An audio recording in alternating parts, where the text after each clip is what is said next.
Okay, so I have a few questions for you guys that I have prepared. Some of them have come from Joe Malazzi's blog. I asked people what they would like to hear from you guys, and I'll start with you, Bobby.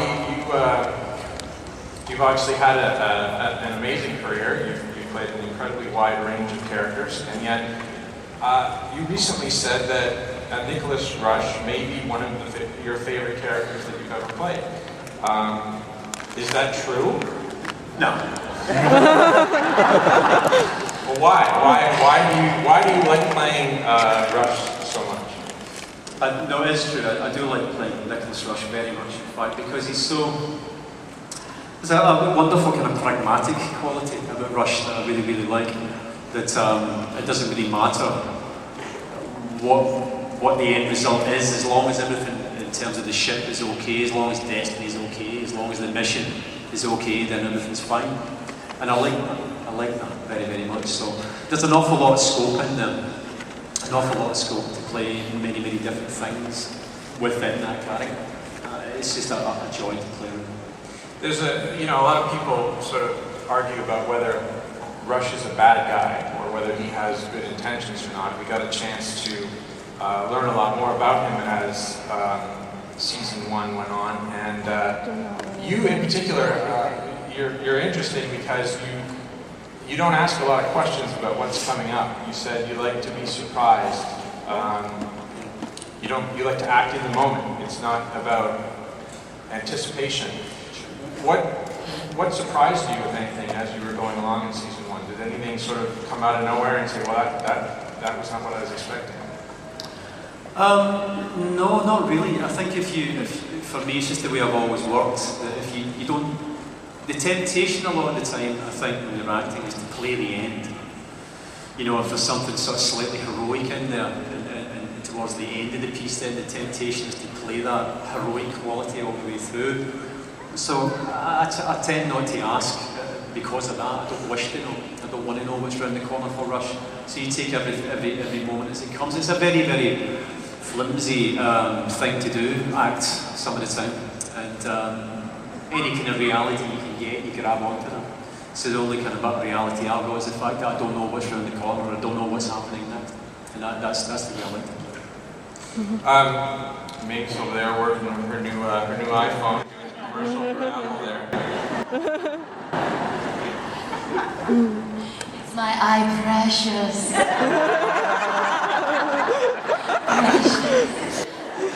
What?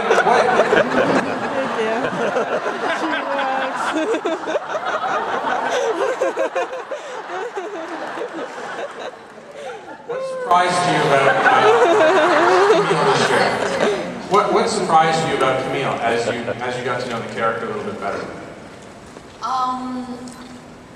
For me, I think over especially the second season and during the first season, is that finding a woman who is in a position of power, but there is such incredible vulnerability and concerns about the decisions that she has to make based on that power, based on the ability of whether those decisions are correct. And I think latching on to that makes her more human.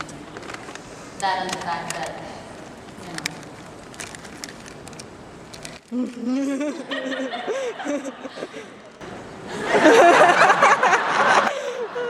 Sorry, what was the question? I asked if anything surprised you about Camille. The first season? Yeah. Well, or what comes up in season 2. That she's I don't know, David. All right, David.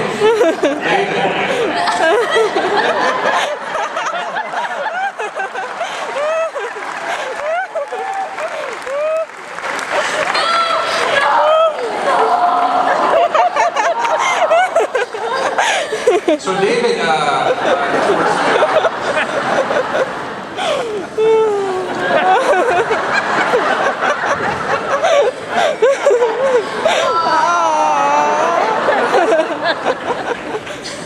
towards the end of season 1, David came to us and said, when is Eli going to get lucky? I said, how much more lucky can he get? He's flying around in a spaceship exploring the universe, and you said, more lucky. So actually, in season 2, Eli does get to have a relationship. Woo! What was that like, David?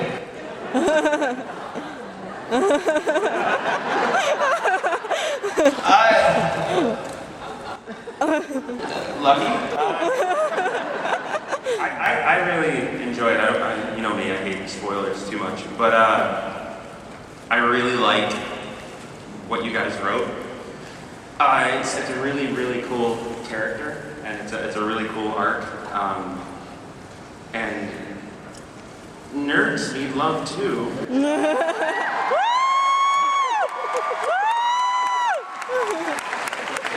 when I take my shirt off, my biceps aren't like the size of my face like Brian. There's not enough love to go around. I really like the evolution of the Eli and Chloe relationship, and it's nice to see that kind of grow in its own way, and then also have something else going on for him. Yeah, and I mean, I think, it's a bit of a spoiler, but the relationship ends up being with someone from the Illusion Alliance, and what we've done is we're dealing with the repercussions of the end of season 1 and having some of those Illusion Alliance people on board the ship and how they eventually sort of weave their way into the people on board. Robert Nemmer, everyone. Yeah, Robert Nemmer, plays a regular part. I actually had written a script that's a little bit later on in the season, and was trying to figure out who would be best suited for this character. He's kind of a bad guy that goes head to head with Rush at one point, and my wife was watching Heroes, and Robert Nemmer was on screen. Heroes. And I thought, wow, he would be great. And I called Paul Weber, our casting director, and I said, could we find someone kind of like Robert Nemmer? And he said, how about Robert Nemmer? Great. Okay, Alaina, you are an incredibly happy and bubbly person. I don't really know how you do it, but you have... Yeah, but the thing is, I always get the feeling you're not acting happy and bubbly. You really are that way, and your character has to play a lot of incredibly emotional scenes. How do you do that? How do you prepare for those types of scenes? It's the sort of thing that for me, I get to watch it close up, and you make it look incredibly easy. So, how do you do that? Like Robert was just saying, I really love to sort of be in the moment and not play the end result and not be too conscious of where it's going, but live in it. And I think that's what I love about TJ. I think she's got so many great opportunities to show her strength and also her vulnerability. And I myself have learned a lot from her because I'm sort of the person, Alaina, who's like, I got it, I can do it. And TJ is sort of the one that's like, I know I can, but I need help convincing myself. And so I've learned a lot from her and how to ask for help. And so I really enjoy playing those moments. As far as preparing, work is kind of like a relax to me. I have 3 little kids, and they go everywhere with me.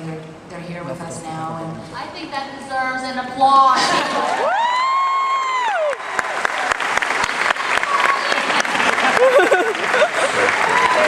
they're my best production, my best project yet. But yeah, so it's funny. Elise and I were going to work one day. Elise and I live really close together, and I was giving her a ride to work, and she was saying how exhausted she was. I think it was like 10 o'clock in the morning, and she had just rolled out of bed. And she looked at me and she's like, I probably shouldn't say that to you. Because I had been up since 5 and done a few loads of laundry and was going to work. And so she made the comment, which I think is true, is work is sort of like a release and a refuge for me. And I I really enjoy it. So I get to prepare well enough. What's amazing, I mean, you play a lot of these emotional scenes with Louis, and he, if people don't know, is probably the least like his character. Absolutely. He's, he's a bit of a clown on set, and has a great time, but, and then, at the snap of a finger, he is, the super serious Colonel Young. Do you ever find that tough, that, there he is, joking, and then you have to immediately That's literally what happens. It's like cut, and he's like,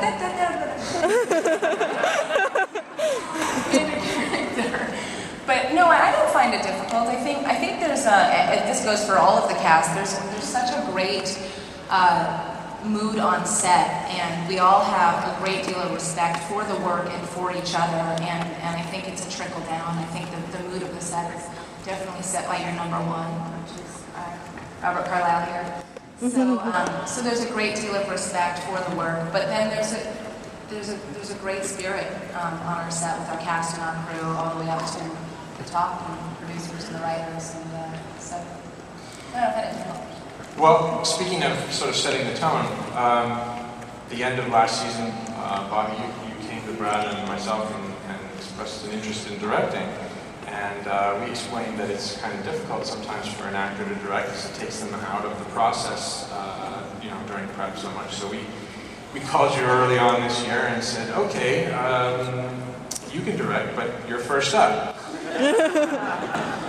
Yeah. You talk a little bit about the directing experience. I mean, this was something that was a little bit new for you, but I mean, you did an incredible job, and obviously bring all your acting experience to the table. But talk a little bit about that.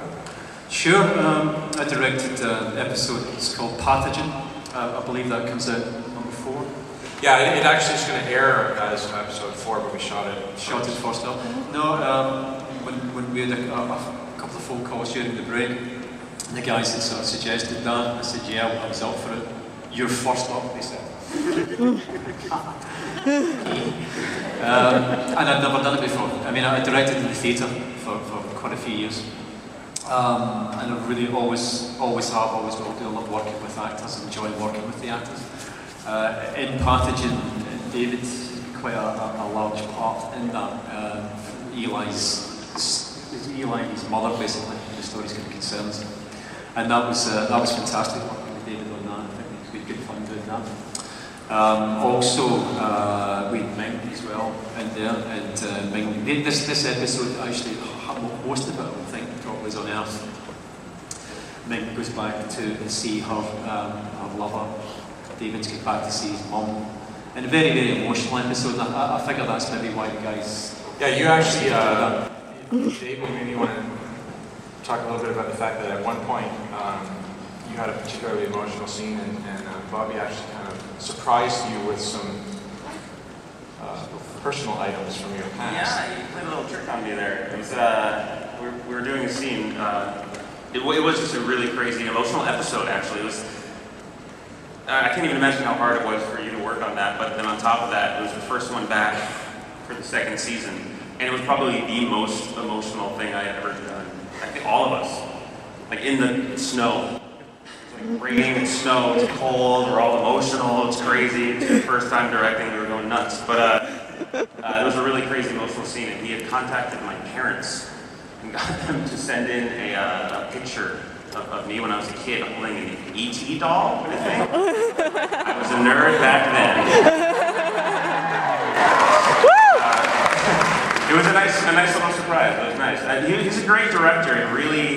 He's an actor's director. It really makes it a safe environment for you to play, and I really had a lot of fun in that episode, even though it was incredibly tiring. It's very cold. First scene, first shot, was raining. Early, like 6:30 in the morning, and then it turned to snow. Yep. It was originally supposed to be in a doctor's waiting room. I didn't fancy that, so I took it outside in the rain.